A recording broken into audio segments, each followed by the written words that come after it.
আসসালামু আলাইকুম। কী অবস্থা সবার?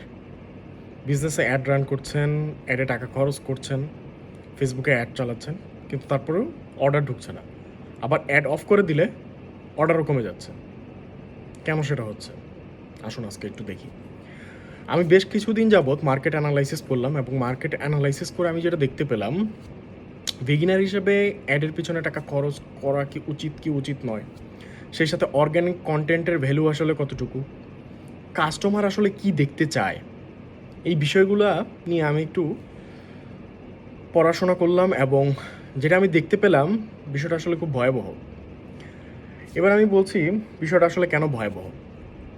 আমরা যারা নিউ সেলার আছি, আমরা যখন একটা ফেসবুক পেজ ওপেন করি অথবা একটা ওয়েবসাইট ওপেন করি, দেখা যায় যে আমাদের অর্ডার ঢুকছে না।